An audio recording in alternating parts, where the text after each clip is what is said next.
Kerala quiz മലയാള സാഹിത്യം part 2. മഹാകാവ്യം എഴുതാതെ മഹാകവിയായ വ്യക്തി.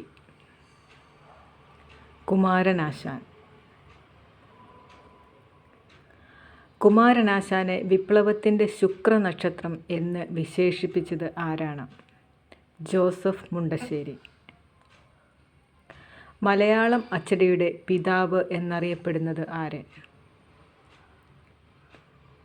Benjamin Bailey. മലയാള ഭാഷയിൽ ആദ്യം അച്ചടിച്ച പുസ്തകം ഏതാണ്?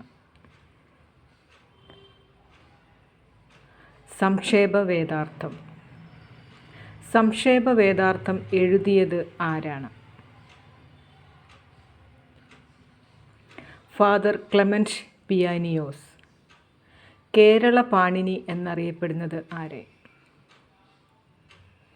AR രാജരാജവർമ്മ.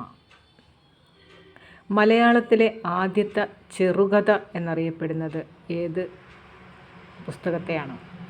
വാസനാവികൃതി. വാസനാവികൃതി എഴുതിയത് ആര്?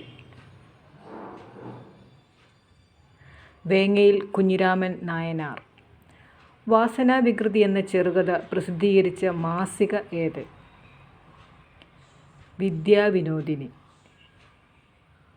മലയാളത്തിലെ ആദ്യത്തെ യാത്രാവിവരണ ഗ്രന്ഥം ഏതാണ്?